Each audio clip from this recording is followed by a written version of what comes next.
এইটা হচ্ছে ମନୁନଗର ଉପର ନୋଡାଲ ବିଦ୍ୟାଳୟ ଯେଉଁଠି ଆମର ଆଜି ଥିଲା ମନ୍ଥଲି ସେୟାରିଂ ମିଟିଂ। ତେଣୁ ଆମେ ତରତରରେ ହେଇ ବାହାରି ପଡ଼ିଲୁ। ସକାଳ 6ରୁ ତ ଘରୁ ବାହାରିଥିଲୁ, 10ଟାରେ ସ୍କୁଲ ଟିକେ ଟିଫିନ୍ କରିଦେଇ ପୁଣି ପଳେଇଗଲୁ। ସ୍କୁଲଟା ବହୁତ ପୁରୁଣା, ବହୁତ ବଡ଼ ସ୍କୁଲ। ଏଠି ସାର୍ ଦିଦିମାନେ ବହୁତ ଭଲ। ପ୍ରତି ମାସରେ ତ ଗୋଟେ ସ୍କୁଲ ନୂଆ ପଡ଼ୁଛି। ତେଣୁ ଆମେ ସମସ୍ତେ ଦିଦିମାନେ ଏଇ ରୁମ୍ରେ ବସିଛୁ। ଟିଏଲ୍ଏମ୍ ସବୁ କାନ୍ଥରେ କେମିତି ମାରା ହେଇଛି ଦେଖୁଛନ୍ତି। ତ ଏବେ ଯେଉଁ ଏଫ୍ଏଲ୍ଏନ୍ ଚାଲିଛି ନା, ପିଲାମାନଙ୍କର ଶିଶୁ ବାଟିକା ପ୍ରଥମ ଦ୍ୱିତୀୟ ତୃତୀୟ ପିଲାମାନଙ୍କର ସବୁ ଟିଏଲ୍ଏମ୍ ସଜା ହେଇକି ଅଛି।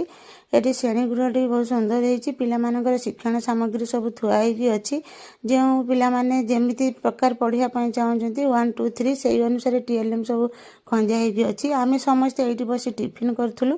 ଟିଫିନ୍ କଲା ପରେ ଆମର ଆରମ୍ଭ ହେଇଗଲା ମିଟିଂରେ ଇଏ ହେଉଛନ୍ତି ଆମର ସିଆର୍ସି ସାର୍ ପ୍ରଦୀପ ଟୁଡୁ। ଇଏ ବହୁ ଇଣ୍ଟେଲିଜେଣ୍ଟ ସାର୍।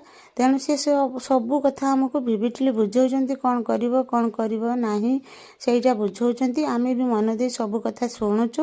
ତାପରେ ଦେଖନ୍ତୁ ଏଠି ଆମର ସବୁ ସାର୍ ଦିଦିମାନେ ସବୁ ବସିଛନ୍ତି। ଏମିତି ଗୋଲ ଗୋଲ ହେଇ ବସା ହେଇଛି। କାହିଁକି ନା କିଛି କାର୍ଯ୍ୟପଦ ଦିଆଯାଉଛି, ଆମେ ସବୁ କରିକି ଦେଉଛୁ। ସେଥିପାଇଁ ଏମିତି ଅଲଗା ଅଲଗା କରି ବସା ଯାଇଛି। ଟ୍ରେନିଂ ଆମର ବହୁତ ଭଲ ଭାବରେ ଚାଲିଛି, କାରଣ ଆମ ସାର୍ ବହୁତ ଭଲ। ଦେଖନ୍ତୁ ପ୍ଲେସମେଣ୍ଟ କେତେ ବଡ଼ ଆଉ କେତେ ବଡ଼ ସ୍କୁଲ। ଏଠି ଏବେ ଚାହା ପିଇବା ପାଇଁ ବସିଛୁ। ଚାହା ପିଇଲା ପରେ ଆମେ ଘରକୁ ଆସିବୁ। ଏଠି ଦିଦି ବସି ଟିଫିନ୍ କରୁଛନ୍ତି। ତାଙ୍କର ଆଜି ଅଛି ଏକାଦଶୀ, ତେଣୁ ସେ କିଛି ଖାଇବେ ନାହିଁ, ବାହାରେ